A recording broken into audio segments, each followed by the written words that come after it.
Cuando el mundo habla de espiritualidad, hoy hay un peruano en lo más alto del Vaticano. Habemus Papam.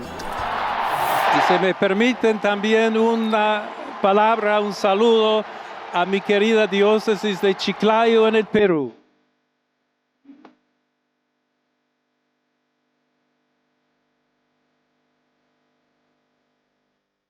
Del Perú para el mundo, y tenemos el honor de establecer contacto ahora con el padre Jorge Millán Cotrina. Él es párroco de Chiclayo, pero además es amigo personal del Papa León XIV. Han trabajado durante por lo menos 8 años juntos y además fue ordenado párroco en la Catedral de Chiclayo por quien entonces era el obispo Robert Prevost. Bienvenido al programa y muchas gracias por aceptar la invitación, padre Millán.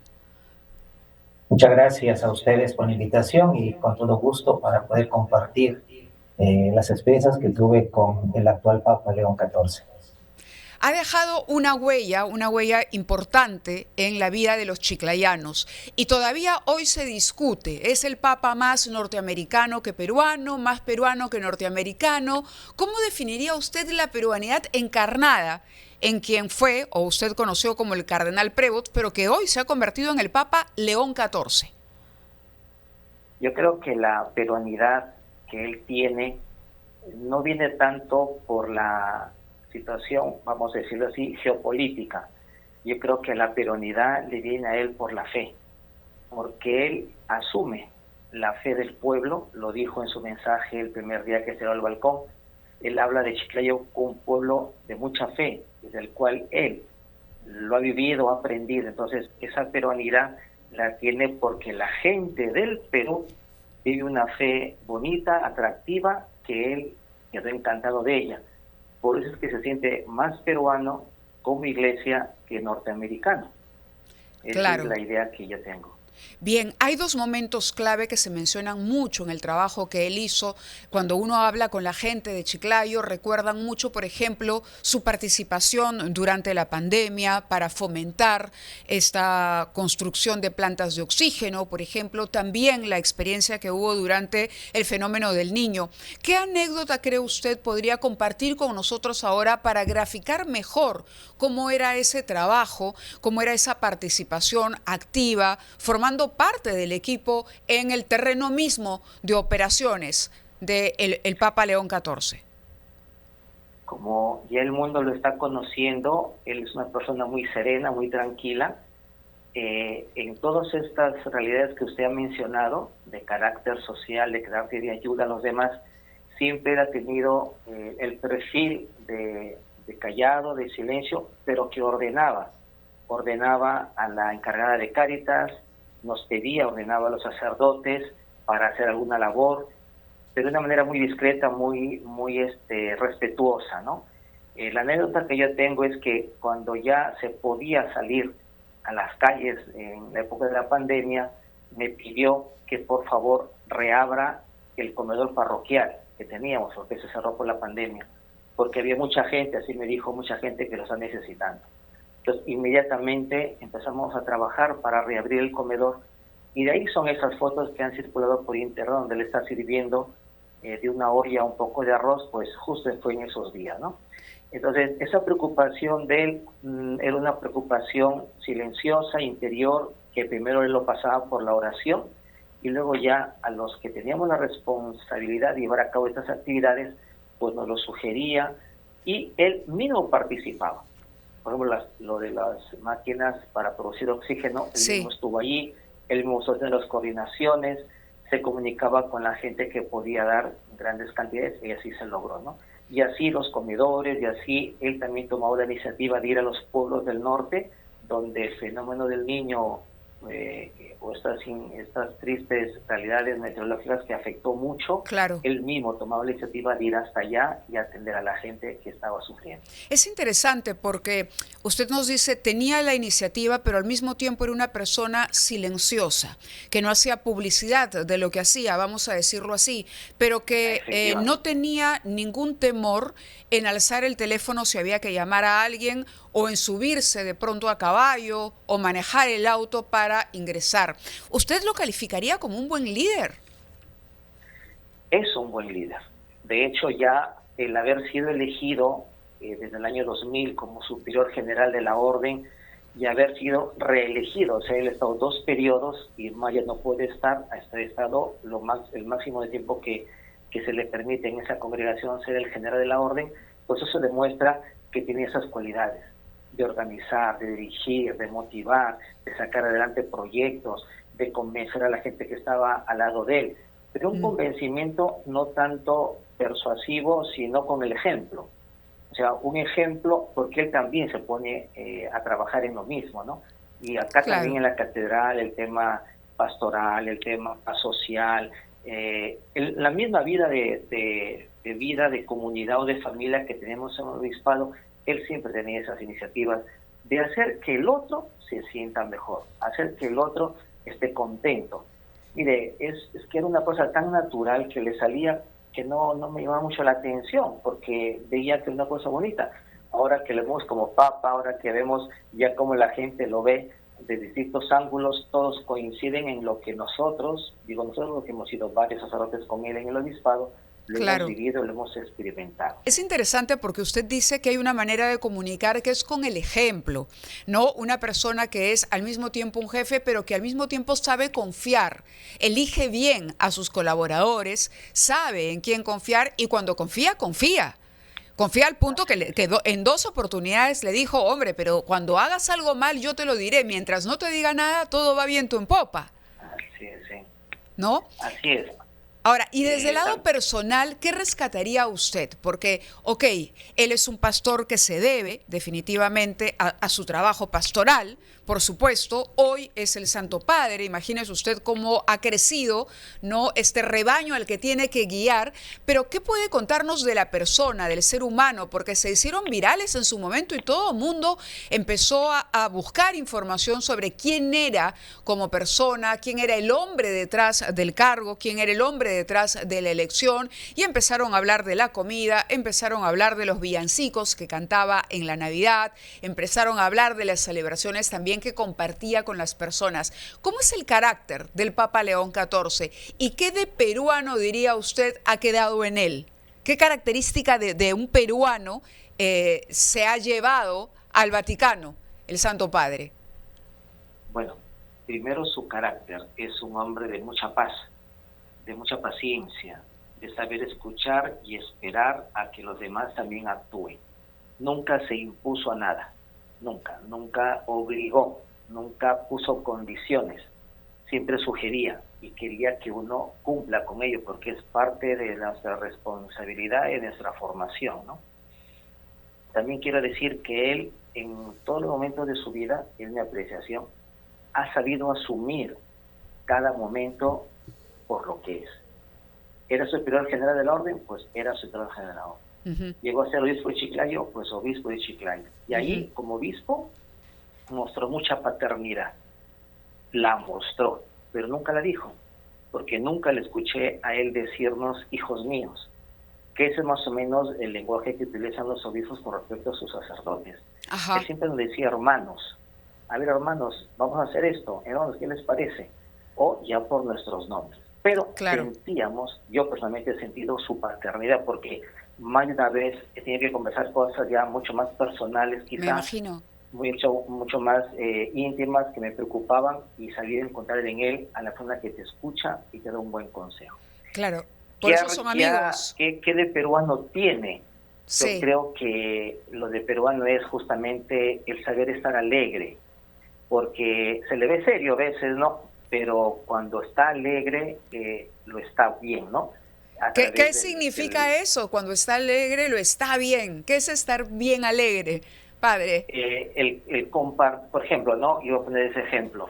En las reuniones que teníamos, de familia o de comunidad, la celebración de un cumpleaños, la celebración de una fiesta religiosa o civil, ¿no? Por ejemplo, ahora en estas fechas, alrededor de fiestas patrias, para fiestas patrias salíamos, ¿no? Y la pasábamos bien, o sea, era el grupo de sacerdotes con un padre espiritual que salíamos a compartir a un lugar campestre, luego si estábamos en la casa cantábamos, nos reíamos, nos contábamos algún chiste, alguna broma, y él lo sabía gozar. O sea, para mí, del peruano es esa cercanía, ese gracejo, ¿no? Del peruano, claro, que es así un poco movido, no es el gringo, digamos, norteamericano serio, hierático, muy así fino, no, sino que él es campechano. ¿No? Entrador también, de pronto. Entrador también, sí. O sea, no se ponía serio, o no se ponía a un lado, o se paraba y se iba. No, al contrario, era muy cercano, ¿no?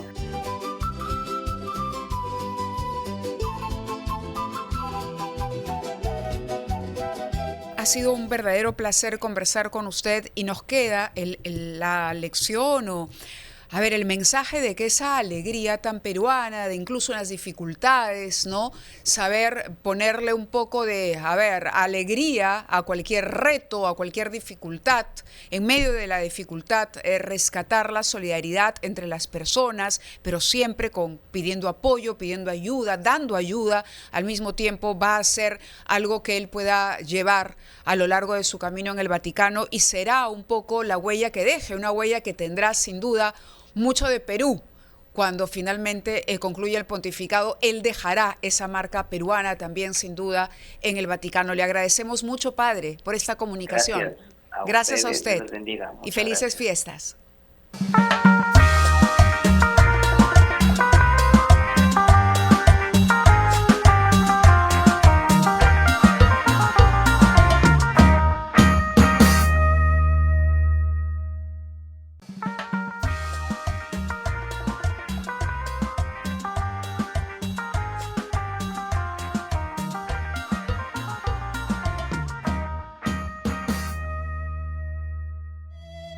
Desde los Andes al escenario global, el Perú tiene una nueva voz que está marcando el ritmo de una generación.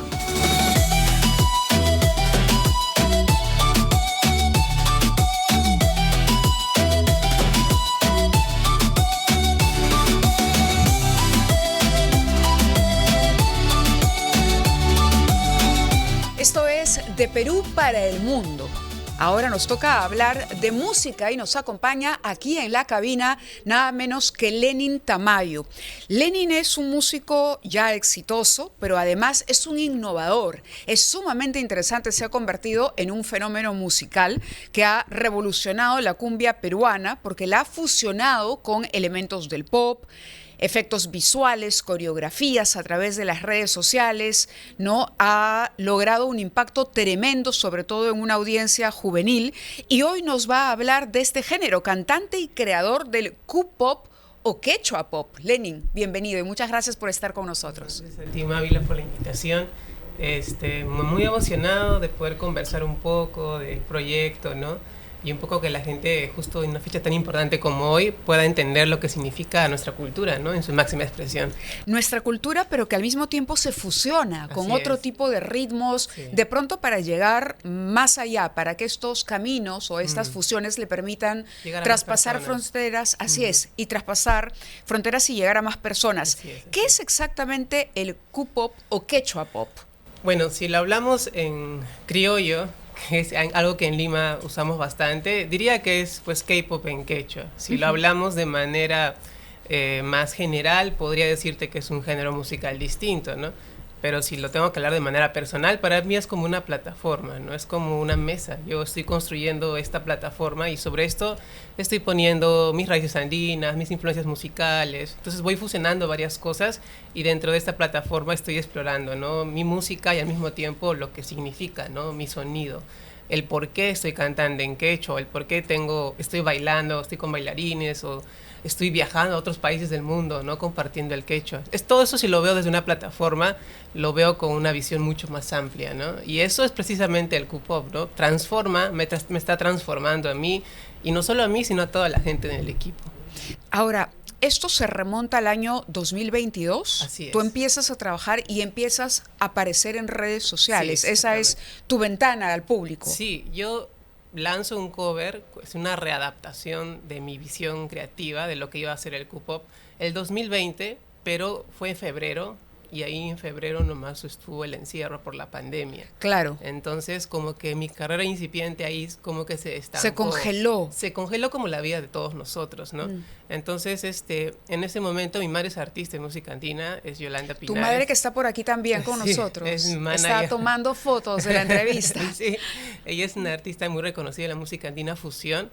En una época pues complicada, 2000, imagínate hacer música andina fusión, era un loquerío acá en Lima, ¿no? Pero ella es una de las pioneras, entonces ella fue como una maestra. Entonces cuando empezó la pandemia y mi carrera musical como que se estancó, empezamos a trabajar bastante en las plataformas de ella, ¿no? Yo como su productor de alguna forma, y mientras estaba esperando que todo se calmara, yo me fui preparando, ¿no? Y en 2022 me animo a hacer un TikTok de esta canción, que hasta ese momento no usaba TikTok, y esa raíz de eso... ¿Qué es Tu Suricusum? Sí, que es una canción que no es una composición mía, pero es un cover que hice. ¿Qué significa? Bailemos. Bailemos. Ajá, Tu Suri es bailar, Tu Suricusum es bailemos, ¿no? Y es como una fiesta, es un carnaval, se hizo para fiestas patrias, justo se estrenó el 28 de julio, entonces se está cumpliendo ya 3 años. 3 años de aquello. Sí, de aquello, y luego de eso como que se hizo muy viral en TikTok, y claro, esa viralización trae muchas cosas, tanto buenas como negativas. Fue un cúmulo de información gigante al que se me vino. Yo soy psicólogo, así que yo más o menos sabía qué es lo que podía pasar con lo que estoy haciendo. Y podías manejar ese impacto. Claro, pero uno en teoría, en la práctica es distinto. Entonces ahí me di cuenta realmente del impacto que estaba teniendo lo que estoy haciendo en mi país, ¿no? Que es un país con muchos problemas que se interconectan bastante y que de alguna forma mi música está tocando, ¿no? Por ejemplo, ¿qué dirías? ¿Dónde tocaste, crees tú, esas fibras sensibles que en un primer momento suponías, pero no calculabas realmente cuál iba a ser el impacto? Bueno, el simple hecho de cantar en quechua, pero que suene moderno y que estés bailando, que seas varón que baila y canta. O sea, hay muchas cosas del machismo, del racismo o de la visión tan reducida que hay de la cultura andina. O conservadora también. ¿Te pusieron, sí, por ejemplo, sí, objeciones a que el quechua se utilizara como tú lo estabas utilizando, lo fusionaras de la manera en que tú lo estabas fusionando? Eso pasó justo meses después, porque yo a raíz de esto afortunadamente pude ir a muchos medios de prensa, porque como que llamativo para la televisión, ¿no? Alguien se está haciendo viral, un chico que canta K-pop en quechua, ¿cómo es eso? A ver, tráigalo. Y claro, yo sabía a qué iba a esos programas, ¿no? Ok, voy a ponerme a bailar, basta que me den 30 segundos de vitrina como para poder dar mi mensaje. Yo sentía que estaba tratando de ser equilibrado, ¿no?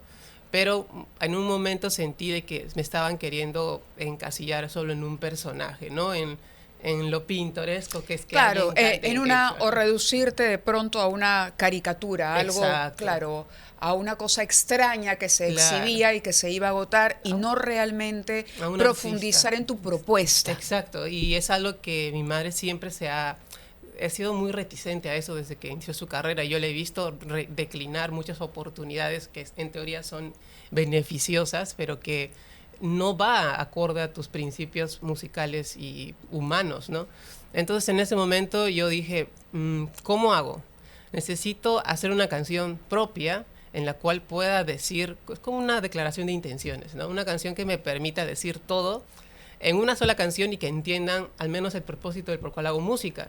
Y que no soy un TikToker que hace música o canta K-pop en quechua, ¿no? Y ahí fue que saqué una canción que se llama Imaginata.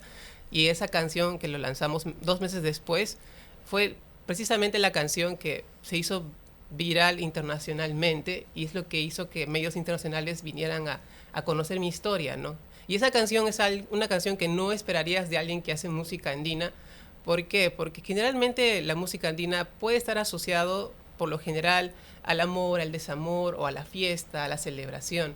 Pero decir en una canción, llevo fuego en mi corazón, no es mala mi ambición, vivo sin arrepentimientos, es como que una declaración. Y mata, es como que te estoy respondiendo, estoy siendo rebelde, ¿no? Te estoy diciendo quién soy y que no tengo miedo a hacer lo que soy, ¿no? Y es Imaginata, esa es la canción. Es una canción de empoderamiento también. Sí, es de empoderamiento, porque yo me estaba preguntando, porque como digo con mi madre, ¿no? Yo he vivido 2 vidas la vida de mi madre, que mi madre me tuvo muy jovencita, a los 16 años. Fue un embarazo complicado. ¿Tú qué edad tienes? Yo tengo 25. Hemos crecido juntos. Yo le he visto desarrollarse como artista, yo me he visto crecer como su hijo. Entonces, yo he visto sus batallas. De hecho, le he apoyado, digo apoyado ahora porque recién me di cuenta que de alguna forma estaba contribuyendo, porque ella es madre soltera, entonces yo soy su hijo único. Entonces hemos estado muy vinculados por esa razón. Y yo le he visto, en ese momento mi mente de niño no entendía por lo que estaba luchando ella, pero sí sabía que estaba luchando con muchas cosas, ¿no? Entonces, trataba de apoyarla a mi manera y así fue como yo me fui desarrollando artísticamente. Cuando le traía una propuesta, dibujaba un vestuario y ella lo hacía realidad con su vestuarista, o ponía algunas letras en las canciones y ella lo ponía en sus canciones. Así poco a poco me fui involucrando y así fue como yo me fui sensibilizando con la cultura, con lo que significa ser artista o con tener un mensaje con tu voz. Entonces, Imagínate es precisamente un resumen de todo eso, pero al mismo tiempo es un salto de fe, porque es una canción que es fusión, realmente suena muy moderna y es algo que en teoría en Perú no se está acostumbrado y si alguien se hace viral por una canción que es llamativa, tal vez sacar esta es como que irte al otro lado. ¿Qué es ser andino? Para ti ser andino uno no tiene que ponerse algo para hacerlo. Y eso implica estar coherente y estar en conexión con el sentir de las personas, de tus hermanos y hermanas. Y creo que eso también ayuda a entender de que hacer música en el Perú puede ser complicado, precisamente porque no hay industria musical y porque a veces tienes que agachar la mirada para aceptar oportunidades. Y yo realmente no me interesa en ese punto, ¿no? Prefiero perder esas oportunidades, pero que la gente sienta que lo que estoy haciendo tiene un sentido. Y claro, es precisamente el camino que quiero dejarlo a los jóvenes, porque no quiero que miren con romanticismo el ser artista, más bien quiero que miren con compromiso y con verdad, que sepan que es difícil hacer arte aquí, pero no es imposible, ¿no? Lenin, felicitaciones por todo lo que has logrado y estamos completamente seguros de que seguirán viniendo muchos éxitos, pero que seguirás siempre siendo coherente y sobre todo celebrar esa peruanidad que subyace detrás de la diversidad que hay en el Perú. Exacto, ¿no? alucinante. Es cuando viajas, impresionante y súper rico. Cuando tú viajas, lo primero que sientes al volver a tu tierra es qué maravillosa tierra, qué sabor, qué color, qué sonido, qué música, que tenemos tanto y al mismo tiempo nos entra la frustración. ¿Por qué tenemos tanto y no podemos ser una potencia, ¿no? Y creo que es algo que tenemos que ser más conscientes y dejar de buscar validación externa para que eso pase, ¿no? Que nazca de adentro. Nos quedamos con eso. Muchas gracias por estar con nosotros. Un gusto. Gracias a Lenin por la entrevista. Ha sido un placer estar con él.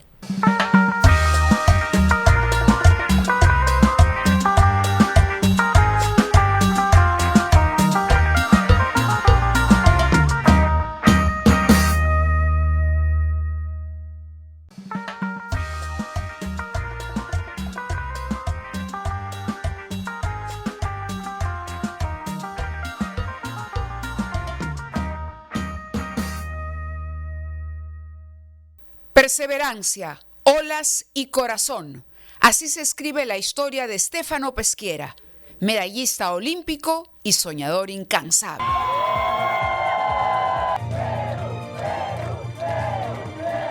Del Perú para el mundo, quien no podía faltar en este programa sin duda es Stefano Peschiera. Rompió la racha, 32 años sin medallas olímpicas para nuestro país y él nos regaló una de bronce, muy merecido, lo celebramos todos, lo gritamos y Stefano está con nosotros el día de hoy para ser parte de este programa especial. Bienvenido a RPP. Muchas gracias, a RPP por la invitación. ¿Cómo ha cambiado tu vida en la medalla olímpica? La verdad es que ha cambiado en ciertas cosas. Ajá. Soy un hombre bastante más ocupado. Antes me podía dedicar más a mi trabajo, que era ganar medallas. Ajá. Y hoy en día la verdad es que estamos tratando de reforzar el tema deportivo, apoyar al deporte y dejar un legado. Y entre otras cosas como objetivos personales, como el de hacer una maestría. La verdad es que ando sin un minuto libre en mis días. Súper ocupado. De acuerdo, pero sí, la verdad es que hoy en día el reconocimiento es grande, ¿no? Hay mucha gente que me agradece por lo logrado, ¿no? para el Perú y la verdad es que para mí es un orgullo, ¿no? La salud mental es un tema que se está tocando mucho en el deporte de alto rendimiento, ¿no? Hace poco leía también entrevistas, por ejemplo, con Carlos Alcaraz, que él ha puesto ya un documental. Así es, hay un documental, pero donde menciona mucho lo importante que es lo que tú has dicho, ¿no? Para evitar esos errores involuntarios, sobre todo, y para mantenerse concentrado, enfocado. Incluso si pierde un partido, saber que tiene la oportunidad de ir a otro y ganarlo. ¿Cómo aprende eso un deportista bajo presión? ¿Es difícil? Y en tu caso, ¿cómo lo has ido madurando? Sí, bueno, es punto a punto, ¿no?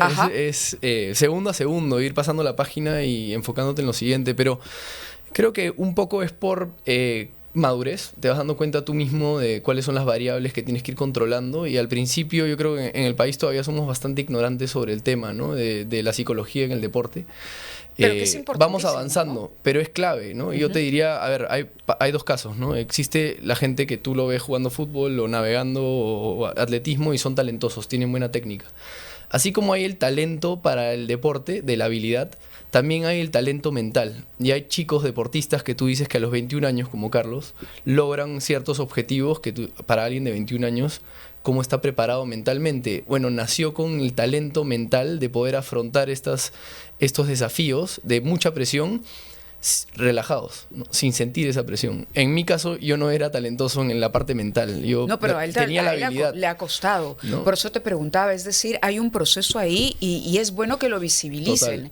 Es decir, me parece además interesante en el Perú, sobre todo, que se conozcan experiencias como la tuya, porque todos los invitados a este programa que nos han hablado de las dificultades del Perú, ¿no? De que normalmente los peruanos tenemos esta suerte de sentimiento de que nos va mal porque somos un país, el pesimismo que está instaurado. ¿Cómo revertir eso y olvidarnos de pronto de todo lo malo que pasa en el país cuando nos enfrascamos en un objetivo y queremos alcanzar el éxito y no sentirnos culpables por tener éxito en un país con dificultades? De acuerdo. A ver, yo pongo el ejemplo de cuando viajo afuera, ¿no? Acá de repente el deporte de la vela es considerado un deporte un poco más exclusivo, digamos, ¿no? Y la verdad es que cuando yo viajo afuera, yo soy de los que menores recursos tienen en comparación con los australianos, los ingleses que tienen unos presupuestos gigantes, digamos, ¿no? Y yo tengo que usar esos recursos de manera muy eficiente para tratar de prepararme de igual a igual y compensar por esas desventajas de repente de presupuesto que tengo contra mis rivales, digamos, ¿no? Entonces,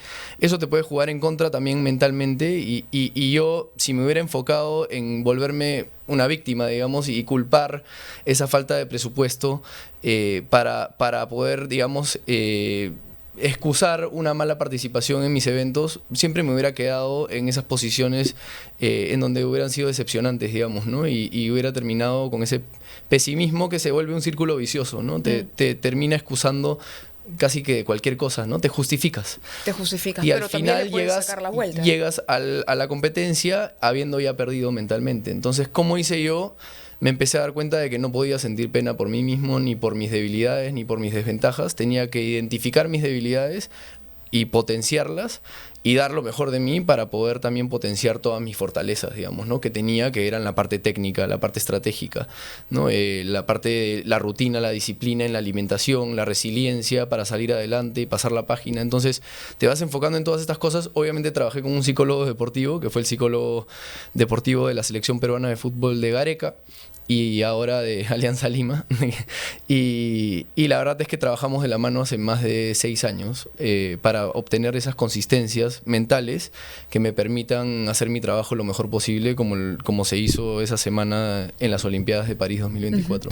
Entiendo que tu familia apoyó tu vocación, pero ocurre mucho en el Perú que cuando un chico dice voy a dedicarme al deporte, los papás dicen, hombre, no, primero termina una carrera y en tu tiempo libre dedícate al deporte. De acuerdo. Por lo mismo por todo lo que hemos venido conversando. ¿Cómo fue lo tuyo? ¿Cómo descubriste esa vocación? ¿Cómo lo manejaste con tu familia? ¿Cómo lo convertiste en una profesión? Sí. ¿Cómo hasta hoy, por ejemplo, nos estás contando que vas a hacer una maestría vinculada a este nuevo enfoque en tu carrera? De acuerdo. Sí, no, mi familia me apoyó desde muy chico. He tenido la suerte de que a cualquiera de nosotros, yo tengo 2 hermanas mayores, en lo que nos apasionaba, siempre y cuando sea algo sano, ¿no? Que nos enseñe de disciplina, de resiliencia, que nos dé un mensaje para el resto de nuestras vidas y que nos forme como el deporte, ya sea el arte, el deporte, la actuación, la música, ellos iban a apoyarnos, ¿no? Y siempre nos los hicieron saber. Sí nos hicieron saber de la importancia que era estudiar, porque desarrollas tu cerebro de una manera que después te va a complementar si es que decides seguir por el camino del deporte.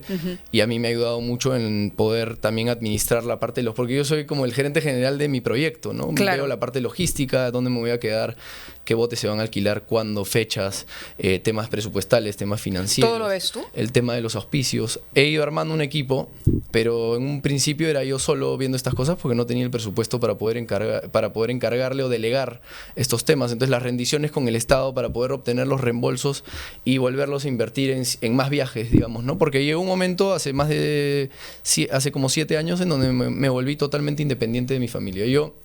Bueno, para continuar, fui a la universidad en Estados Unidos, me reclutó una universidad de allá sí tienen deporte como digamos universitario. Claro. Entonces tuve la oportunidad de que me reclutaran de una universidad, era la número 1 de Estados Unidos, en Vela, y pude practicar el deporte a la par con terminar mis estudios universitarios, que era un objetivo mío personal también, ¿no? La vida se trata de la fortaleza mental para poder hacer cosas que te incomodan hacer antes que la diversión, digamos, ¿no? Y eso es parte de crear una empresa, eso es parte de la disciplina para poder ganar una medalla, para poder conseguir un objetivo en la vida o para preparar una presentación en la universidad, ¿no? Entonces, hacer cosas que te incomodan o que no necesariamente sabes cómo hacer en el momento, para poder luego disfrutar de los beneficios o la ganancia o digamos hasta el alivio que te puede generar haber podido terminar ese trabajo, digamos, ¿no? Ese desafío. Entonces, el estudiar, si lo quieres ver si quieres una razón por la cual, una sola razón por la cual te va a preparar para la vida, es para crearte esa fortaleza mental, esa fuerza de voluntad que te va a hacer en esos días difíciles en donde no te quieres levantar de la cama a poder, la clásica, ¿no? Ir al gimnasio, preparar esa presentación, vas a terminar construyéndote hábitos que hagan que esto ya no se te haga tan difícil y termine siendo parte de tu día a día, ¿no? Y volverte una persona productiva que consigue sus objetivos. Lo incorporas a tu ADN. Has tenido la oportunidad de estudiar en los Estados Unidos, pero ¿qué te llevas en todo tu recorrido hasta el momento? Tu recorrido, bueno, eres una persona muy joven, pero ¿qué del Perú está contigo permanentemente? ¿Cuál es ese vínculo, ese lazo que ahí donde estés, en cualquier faceta, en cualquier lugar del mundo, ¿no? En el podio, en París o de pronto en Brasil, donde sea, tú dices, este es mi país, exacto. Sí, creo que el tema cultural, ¿no? Cuando tú estás en Perú, el trato con la gente es gente muy especial, es muy distinta a lo que consigues o encuentras en cualquier otro país del mundo, ¿no? La picardía, la criollada, la comedia, la diversión, ¿no? El respeto también que nos podemos llegar a tener. Y eso es algo único que creo que no se reemplaza con nada más, ¿no? Es algo que encuentras en casa y que yo me ha costado y nunca lo he encontrado en ningún otro lugar de esta manera, y por eso extraño tanto cuando viajo mucho afuera. Y luego es mi tierra, ¿no? Es el lugar donde nací, me identifico con mi país y aquí es donde quiero vivir en el futuro, digamos, ¿no? Y hacer patria acá. Orgulloso de ser peruano y de ser limeño y de representar tanta diversidad de cultura, diversidad de medios, ambientes y de ecosistemas, ¿no? Somos un país único que tiene una Amazonía, ¿no? Una sierra y una costa y un desierto, digamos, ¿no? Tenemos mucho que ofrecerle al mundo y a donde voy hablo de lo lindo que es este país, digamos, ¿no? ¿Qué celebramos en momentos tan duros para el Perú? ¿No? Cuando además el próximo año tenemos un proceso electoral, tenemos que tomar varias decisiones como peruanos. De acuerdo. ¿Qué celebramos este 28 de julio? ¿Por dónde va tu celebración particular y por dónde te gustaría que los peruanos celebraran también un año más de nuestra independencia? Creo que nuestra celebración debería ser hacia la resiliencia, hacia el compromiso que tenemos con el Perú de poder elegir bien, de poder tomar decisiones importantes que dicten el futuro de nuestro país hacia el futuro, digamos, ¿no? Asumir más responsabilidades.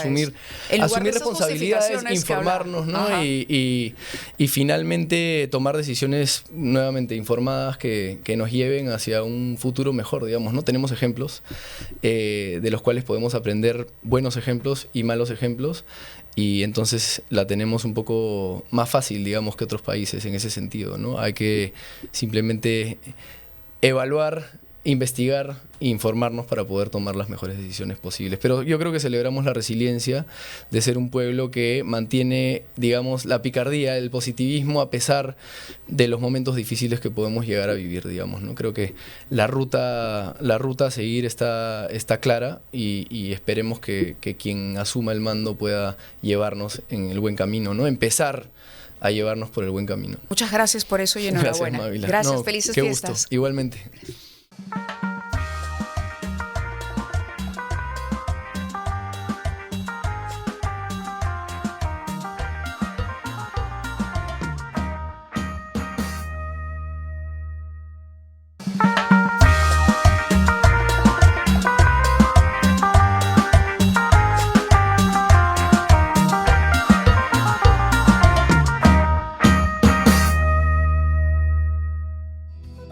Cuando una niña del norte del Perú sueña con tocar las estrellas y lo logra.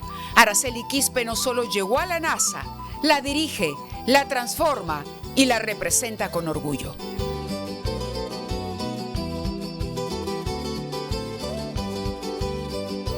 Del Perú para el mundo, vamos a tener la oportunidad ahora de conversar con una persona muy especial, una peruana que nació en Marripón, una comunidad rural del distrito de Motupe, en Lambayeque, Perú, pero que hoy nos atiende desde la NASA.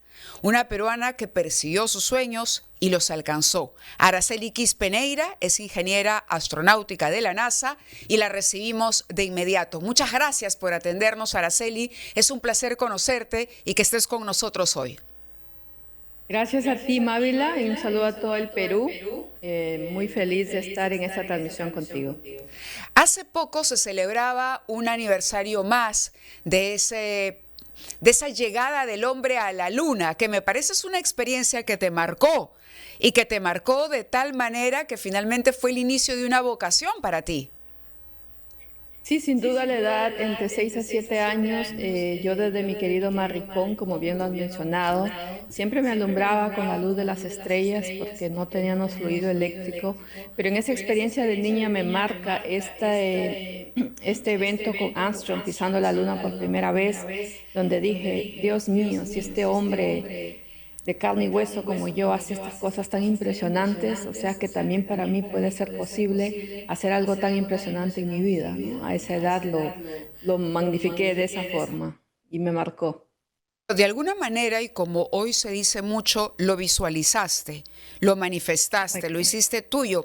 Ahora, yo te tengo que preguntar qué es lo más difícil, porque imagino, tú estudiaste Ingeniería de Sistemas y Ciencias de la Computación en la Universidad César Vallejo, pero de ahí a la posición que hoy ocupas hubo un camino largo que recorrer.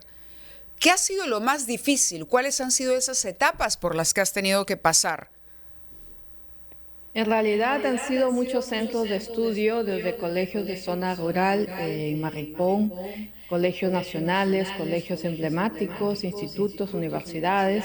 Al día de hoy tengo 7 grados académicos, todos en la línea de ciencia, tecnología, ingeniería y matemáticas. Y sin duda, ¿no? Ha sido bullying, discriminación, machismo. Y en Estados Unidos el tema del idioma, la cultura, de que por ser mujer latina o no hablar el inglés como tu idioma nativo. Pero fíjate, Mávila, que nada de eso me amilanó. Al día de hoy yo en mis charlas, mis conferencias internacionales, es lo que resalto, ¿no? Que el miedo siempre va a estar con uno, siempre y cuando tú tienes, la única manera es saberlo manejar. Y yo no me he amilanado, al contrario, siempre estos aspectos negativos los he cambiado en oportunidades y es por ello que me defino al día de hoy en mi carrera exitosa.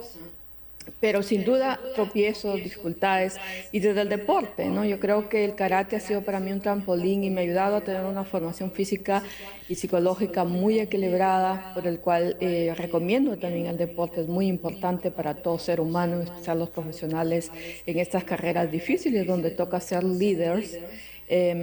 Pero eso es, o sea, yo creo que la vida en sí es compleja, está llena de desafíos, pero ahí está el determinante y es muy importante el factor de cambiar estos desafíos por oportunidades. Para los que quieren conocer un poco cómo transcurre tu vida ahora, tu trabajo en la NASA, eres ingeniera senior de operaciones espaciales, y de vuelo. ¿En qué consiste tu trabajo? Mi trabajo en simples líneas es tener el cuidado de la salud y la seguridad de la aeronave del telescopio espacial James Webb, que orbita a 1.5 millones de kilómetros de la Tierra. Por ejemplo, si hay algún tipo de anomalía o problema, como líder de vuelos estoy constantemente monitoreando la telemetría, que son datos básicamente en tiempo real para poder reaccionar con procedimientos o hacer este análisis o problemática, llegar a los expertos en cada subsistema de la aeronave. Mi trabajo es un poco más global, de cuidar la aeronave y recibir los datos a tierra de una manera saludable y obviamente completamente los archivos para la comunidad científica, ¿no?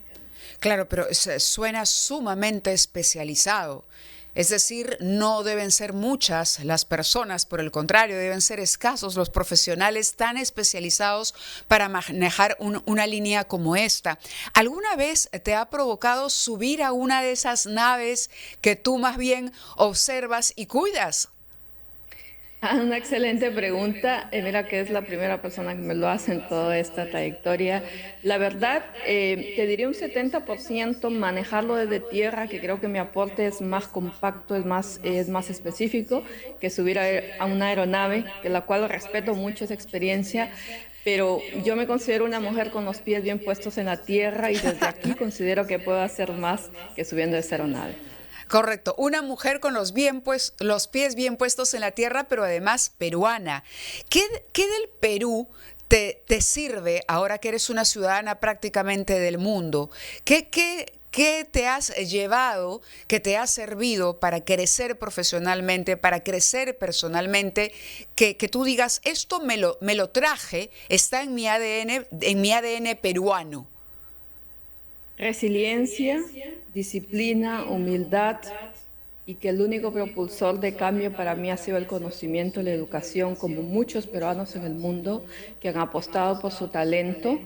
Creo que para mí el propulsor más grande para yo originar toda esta transformación positiva en mi vida personal y profesional ha sido ese empuje, esa resiliencia de que muchos o millones de peruanos tenemos por falta de oportunidades, porque nacemos en lugares que obviamente se carece de tanto. Yo soy una persona que he carecido, y si hablamos de niveles, no vengo de abajo, creo que vengo de más abajo. La figura de tu madre parece haber sido importante también. Completamente, creo que mi abuelita y mi mamá han sido uno de los pilares más importantes en mi vida, por ser resiliente, perseverante y por empoderarse de que a pesar de las dificultades, lo que le tocó vivir, no iba a quedarse. Yo soy la segunda de 3 hermanas, ella ha luchado, ella caminaba 2 horas para tomar un bus de Maripón a Tongorrape, cruzaba 2 ríos y llevaba la ropa en la mochila. Y yo vi eso desde los 6 años en adelante. Entonces, considero que esos ejemplos, por eso yo mucho hablo de los referentes, hablo de los modelos a seguir, de los tutores, de los mentores. Y al día de hoy los tengo, porque creo que tienen que acompañarnos en toda nuestra vida para seguir creciendo. Soy una mujer, aparte de ser muy proactiva, creo mucho en el autoconocimiento. Y eso es lo que trato de brindarles o contribuirles a cientos de estudiantes y profesionales que me encuentro al día de hoy. Uh-huh. Para darnos cuenta de la importancia del trabajo que desempeñas, ¿qué última dificultad o anécdota de tu trabajo podrías compartir con nosotros para entender un poquito más allá del tema técnico, algo que puedas de pronto compartir que sea muy coloquial para entender las dificultades que ahora una mujer peruana que además es una deportista, que además es una madre, pero que sobre todo es una peruana perseverante y luchadora, enfrenta esas responsabilidades tan grandes. Comúnmente el machismo, Mávila. Recuerdo una experiencia muy puntual cuando tenían que ascenderme en uno de estos proyectos que he colaborado, que han sido varios. No aceptaban, era un grupo de 12 y eran varones. Y entonces recuerdo que el management, que viene siendo la gerencia, les está explicando, ustedes tienen que obedecer, tienen que seguir las pautas por un procedimiento. Se rehusaban por el hecho de que, pues me imagino, era latina, mujer, no había nacido en Estados Unidos. Entonces tenían que explicarles que yo tenía los créditos, había pasado exámenes de certificación como todo profesional, tenía la experiencia y estaba ahí para obviamente cumplir el trabajo como se me requería. Entonces, también indicarles de los estudios, ¿no? Y yo recuerdo que decían, sí, pero ¿por qué esto en tan poco tiempo? Ha escalado.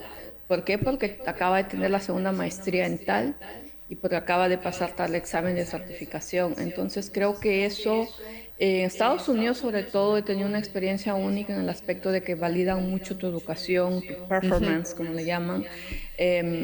Y han acreditado y han respetado en todo momento, sin importar del género, de dónde vienes, ni de qué universidad, si vienes de élite, universidad o no. Y eso es muy respetable y muy remarcable. Es una experiencia, ¿no?, en la parte del machismo, y por eso soy también una persona que activamente trabaja para ayudar a reducir la brecha, porque aún se necesita, ¿no? Yo creo que la igualdad ya en este siglo XXI se debe compartir al 100%. Claro, Araceli, ha sido un placer escucharte. De verdad, muchas gracias por llevar el nombre de nuestro país tan en alto y que sigan los éxitos para ti y para tus seres queridos. Felicitaciones y muchas gracias y felices fiestas patrias para ti. Igualmente para ti, Mabel, y para todo el Perú. Felices fiestas patrias. Muchas bendiciones. Gracias. Gracias. Dicen que no hace falta una bandera en la espalda para representar al Perú, que basta con llevarlo en el corazón, y hoy lo hemos visto. Un papa que bendice desde Roma y recuerda con amor a su querido Chiclayo. Un joven artista que canta en quechua y hace bailar a Asia con ritmos andinos. Un deportista que desafía al viento con fe y pone al Perú de nuevo en el podio. Y una científica que desde la NASA nos recuerda que los sueños no tienen gravedad. Ellos son solo algunos, pero hay miles de peruanos más. Los que están aquí, los que están fuera, los que luchan cada día, en silencio o a los ojos del mundo. Y al final, de eso se trata, de ser buenos patriotas, de dar lo mejor en lo que sea que hagas, de trabajar con el corazón, de no rendirse y de entender que la mejor forma de honrar a la blanquirroja es haciendo las cosas bien, siempre, porque cada logro, cada paso, cada pequeño triunfo también lleva el nombre del Perú.